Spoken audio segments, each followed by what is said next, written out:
This is your flash briefing, brought to you by your local York dealers. Developing this morning, police are investigating a deadly KCK shooting involving a teen. It happened near North 81st in Greenlee around 7:30 last night. We do know an 18-year-old man was killed. Officers are still collecting evidence and talking with possible witnesses, and we're working to find out more about the shooting and if anyone is in custody.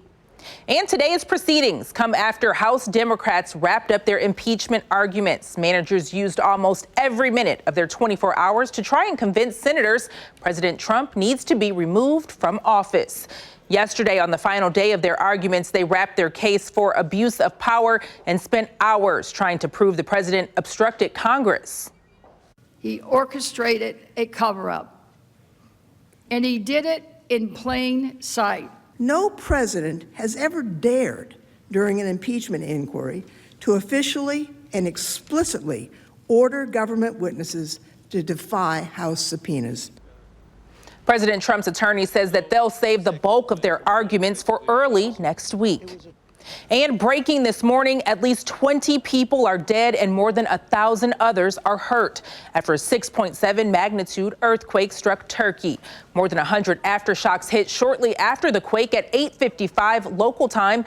Emergency crews have been seen digging through collapsed buildings and piles of rubble for survivors.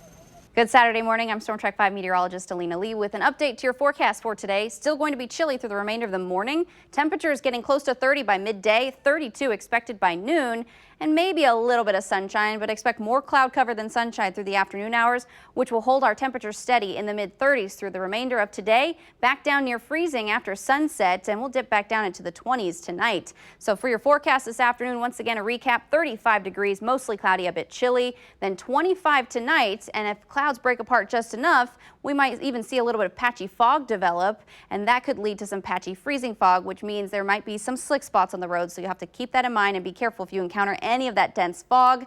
However, if we stay mostly cloudy, the roads should remain dry, so it really depends on the skies this afternoon and evening. Other than that, it looks a little bit warmer tomorrow on our Security Bank 7-day forecast. 40 degrees expected for your high, dry weather and quiet as we head into the upcoming work week. Turn to KCTV5 News for the latest updates. This is your personalized flash briefing, because KCTV5 News stands for you. Brought to you by your local York dealers, heating and cooling products built in the Midwest.